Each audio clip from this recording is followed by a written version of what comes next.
Hi hello ನಮಸ್ಕಾರ. ಇದೀಗ ತಾನೇ ಬಂದಿರುವ ಮುಖ್ಯವಾದ ಮಾಹಿತಿಗಳು. ರಾಜ್ಯದ ಗೃಹಲಕ್ಷ್ಮಿಯರಿಗೆ ಮತ್ತೊಂದು ಗುಡ್ ನ್ಯೂಸ್ ಕೊಟ್ಟ ಸರ್ಕಾರ. ಒಂದೇ ತಿಂಗಳ ಅಂತರದಲ್ಲಿ 6,000 ರೂಪಾಯಿ ಜಮಾ. ನಿಮ್ಮ ಬ್ಯಾಂಕ್ ಖಾತೆಗೆ ಹಣ ಬಂದಿಲ್ವಾ? ಹಾಗಾದ್ರೆ ವಿಡಿಯೋ ಪೂರ್ತಿಯಾಗಿ ನೋಡಿ. ದೇಶಾದ್ಯಂತ ಗ್ಯಾಸ್ ಸಿಲಿಂಡರ್ ಕೊರತೆ ಮಧ್ಯೆನೆ ಅಡುಗೆ ಎಣ್ಣೆ ಬೆಲೆಯೂ ಕೂಡ ಭಾರಿ ಏರಿಕೆ. ಶಾಕ್ ಕೊಟ್ಟ ಕೇಂದ್ರ ಸರ್ಕಾರ. ಇದೇ ಮಧ್ಯೆ ದೇವೇಗೌಡವರು ನಮ್ಮನ್ನ ಪ್ರೇಮಿಸಿದ್ರು, ಆದ್ರೆ ಮೋದಿ ಜೊತೆಗೆ ಮದುವೆ ಆದ್ರು ಎಂದು ಮಲ್ಲಿಕಾರ್ಜುನ್ ಖರ್ಗೆ ಅವರು ಹೇಳಿಕೆ ಕೊಟ್ಟಿದ್ದು. ಇದೇ ಒಂದು ಹೇಳಿಕೆಗೆ ಕಾಂಗ್ರೆಸ್ ಜೊತೆ ಮೈತ್ರಿ ಬಲವಂತದ ಮದುವೆ, ಅದಕ್ಕೇನೆ ಡೈವರ್ಸ್ ಆಯಿತು ಎಂದು ಎಚ್.ಡಿ. ದೇವೇಗೌಡ ಅವರು ಪ್ರತಿಕ್ರಿಯೆ ಕೊಟ್ಟಿದ್ದಾರೆ. ಮತ್ತೊಂದೆಡೆಯಲ್ಲಿ ಸತತವಾಗಿ ಚಿನ್ನ ಮತ್ತು ಬೆಳ್ಳಿ ಬೆಲೆಗಳು ಕುಸಿತ ಕಾಣ್ತಾ ಇದೆ. ಚಿನ್ನದ ಬೆಲೆಯಲ್ಲಿ ದೊಡ್ಡ ಕುಸಿತವಾಗಿದೆ, ಇನ್ನಷ್ಟು ಕುಸಿತವಾಗುವ ಸಾಧ್ಯತೆ. ಆರ್ಥಿಕ ತಜ್ಞರ ಶಾಕಿಂಗ್ ಮಾಹಿತಿ ನೋಡೋಣ. ರಾಜ್ಯದಲ್ಲಿ ಮುಂದಿನ 4 ದಿನ ಹಲವೆಡೆಯಲ್ಲಿ ಭಾರಿ ಮಳೆ ಸಾಧ್ಯತೆ. ಹವಾಮಾನ ಇಲಾಖೆಯಿಂದ ಮುನ್ಸೂಚನೆ. ನಿಮ್ಮ ಊರಿನ ಹೆಸರು ಇದೆಯಾ? ಎಲ್ಲ ಮಾಹಿತಿಗಳನ್ನು ನೋಡೋಕ್ಕಿಂತ ಮೊದಲು ನೀವು ನಮ್ಮ ಚಾನಲ್ಗೆ ಮೊದಲು ಬಾರಿ ಭೇಟಿ ಕೊಡುತ್ತಿದ್ರೆ ಸುದ್ದಿ9 ಯೂಟ್ಯೂಬ್ ಚಾನಲ್ಗೆ ಸಬ್ಸ್ಕ್ರೈಬ್ ಆಗಿ ಪಕ್ಕದಲ್ಲಿ ಕಾಣಿಸೋ ಗಂಟೆ ಒತ್ತಿ. ಇದರಿಂದ ರಾಜ್ಯದ ಮಾಹಿತಿಗಳು ನಿಮಗೆ ಸಿಗುತ್ತವೆ. ವಿಡಿಯೋಗೆ ಲೈಕ್ ಮಾಡಿ ಮತ್ತು ವಿಡಿಯೋ ಪೂರ್ತಿಯಾಗಿ ನೋಡಿ. ಬನ್ನಿ ಸ್ನೇಹಿತರೆ, ಎಲ್ಲ ಸುದ್ದಿಗಳನ್ನ ಡೀಟೇಲ್ ಆಗಿ ನೋಡೋಣ. ಇದೀಗ ರಾಜ್ಯದ ಮುಖ್ಯಮಂತ್ರಿ ಸಿದ್ದರಾಮಯ್ಯನವರು ಇತ್ತೀಚೆಗೆ ನಡೆದಂತ ಕರ್ನಾಟಕದ ಬಜೆಟ್ನಲ್ಲಿ ಗೃಹಲಕ್ಷ್ಮಿ ಯೋಜನೆಗೆ ಅನುದಾನ ಮೀಸಲಿಡುತ್ತಿದ್ದಂತೆ ಇದೀಗ ಬಾಕಿ ಕಂತುಗಳು ಜಮೆ ಆಗುವುದು ಶುರುವಾಗಿದೆ. ಹೌದು, ಬಹು ನಿರೀಕ್ಷಿತ ಗೃಹಲಕ್ಷ್ಮಿ ಯೋಜನೆಯ 27ನೇ ಕಂತನ್ನು ಕೂಡ ಈಗ ರಾಜ್ಯದ ಹಲವು ಜಿಲ್ಲೆಗಳ ಖಾತೆಗೆ ಜಮೆ ಮಾಡಲಾಗಿದೆ. ಹೌದು ಸ್ನೇಹಿತರೆ, ಯುಗಾದಿ ಮತ್ತು ರಂಜಾನ್ ಹಬ್ಬದ ಸಮಯದಲ್ಲಿ ಕಾಂಗ್ರೆಸ್ ಸರ್ಕಾರ ಡಿಸೆಂಬರ್ ತಿಂಗಳ 2025ರ ಹಳೆಯ ಕಂತನ್ನ ಬಿಡುಗಡೆ ಮಾಡಿದೆ. ಮಾಹಿತಿಯ ಪ್ರಕಾರ ಒಟ್ಟು 15 ಜಿಲ್ಲೆ ಫಲಾನುಭವಿಗಳಿಗೆ ಈ ಒಂದು ಹಣ ಜಮವಾಗಿದೆ. ಹೌದು, ತುಮಕೂರು, ಕೋಲಾರ, ಚಿಕ್ಕಬಳ್ಳಾಪುರ, ಮಂಡ್ಯ, ಬೆಂಗಳೂರು, ಮೈಸೂರು, ಹಾಸನ, ಕೊಡಗು, ಗದಗ್, ಬೆಳಗಾವಿ, ಬಾಗಲಕೋಟೆ, ದಾವಣಗೆರೆ, ಚಿತ್ರದುರ್ಗ ಮತ್ತು ಕಲಬುರಗಿ ಈ ಜಿಲ್ಲೆಯ ಫಲಾನುಭವಿಗಳಿಗೆ ಡಿಸೆಂಬರ್ ತಿಂಗಳ ಕಂತು ಬಿಡುಗಡೆ ಆಗಿದೆ ಎಂದು ಹೇಳಲಾಗಿದೆ. ಇನ್ನು ಉಳಿದಂತ ಜಿಲ್ಲೆಯ ಫಲಾನುಭವಿಗಳಿಗೂ ಕೂಡ ಶೀಘ್ರವೇ ಹಣ ತಲುಪಿಸಲು ಕ್ರಮ ತೆಗೆದುಕೊಳ್ಳಲಾಗುವುದು ಎಂದು ಮಹಿಳಾ ಮತ್ತು ಮಕ್ಕಳ ಅಭಿವೃದ್ಧಿ ಇಲಾಖೆಯು ಸ್ಪಷ್ಟನೆ ಕೊಟ್ಟಿದೆ.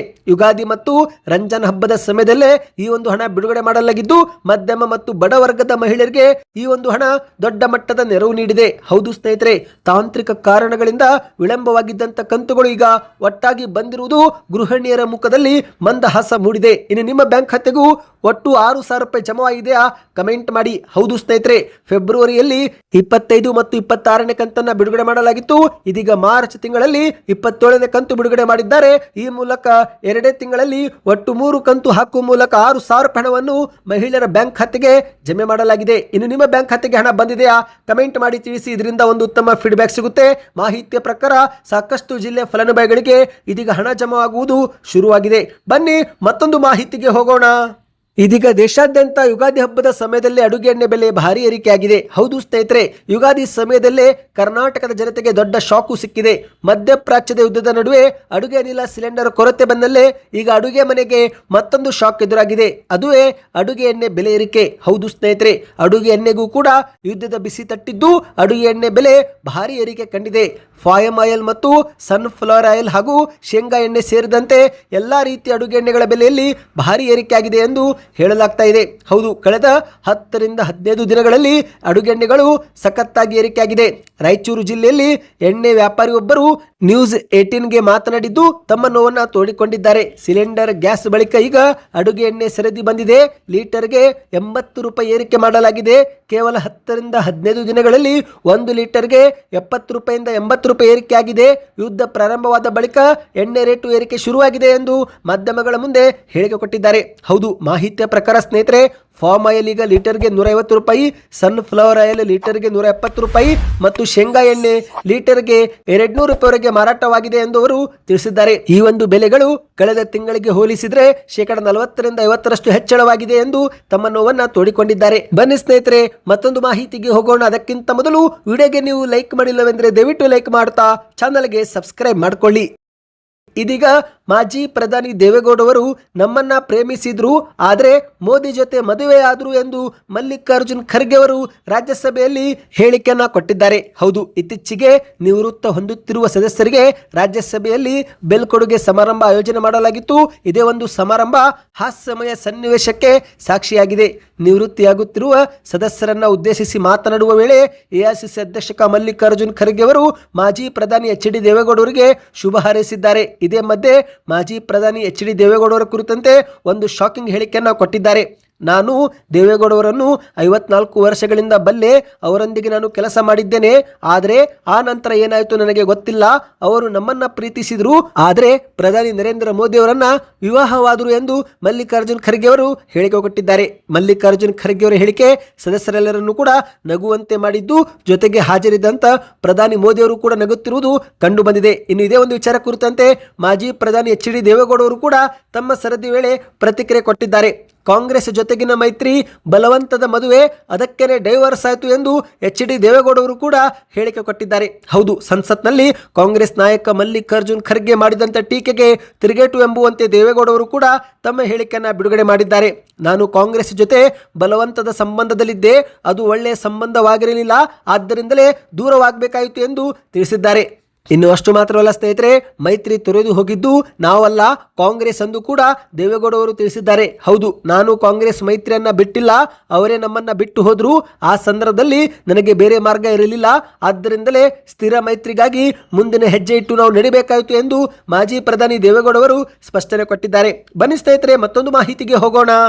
ಇತಿಹಾಸದಲ್ಲೇ ಮೊದಲ ಬಾರಿಗೆ ಯುದ್ಧದ ಸಮಯದಲ್ಲೂ ಕೂಡ ಚಿನ್ನ ಮತ್ತು ಬೆಳ್ಳಿ ದರಗಳು ಕುಸಿತ ಕಾಣುತ್ತಿವೆ. ಹೌದು ಸ್ನೇಹಿತರೆ, ಸಾಮಾನ್ಯವಾಗಿ ಜಾಗತಿಕ ಮಾರುಕಟ್ಟೆಯಲ್ಲಿ ಸಂಚಲನವಾದಾಗೆಲ್ಲ ಚಿನ್ನ ಮತ್ತು ಬೆಳ್ಳಿ ಬೆಲೆಗಳು ಏರಿಕೆ ಆಗುತ್ತವೆ. ಯುದ್ಧದ ಸಮಯದಲ್ಲಂತೂ ಚಿನ್ನದ ಬೆಲೆ ಭಾರಿ ಏರಿಕೆ ಕಾಣುತ್ತೆ. ಆದರೆ ಈ ಬಾರಿ ಆಶ್ಚರ್ಯ ಎನ್ನುವಂತೆ ಸತತ 15 ದಿನಗಳಿಂದ ಚಿನ್ನ ಮತ್ತು ಬೆಳ್ಳಿ ಬೆಲೆಯಲ್ಲಿ ಭಾರಿ ಕುಸಿತವಾಗಿದೆ. ಹೌದು ಸ್ನೇಹಿತರೆ, ನೀವು ಕೂಡ ಏನಾದರೂ ಚಿನ್ನ ಅಥವಾ ಬೆಳ್ಳಿ ಪ್ರಿಯರಾಗಿದ್ರೆ ಇದೀಗ ಖರೀದಿ ಮಾಡಲು ಇದೊಂದು ರೀತಿ ಸುವರ್ಣ ಅವಕಾಶ.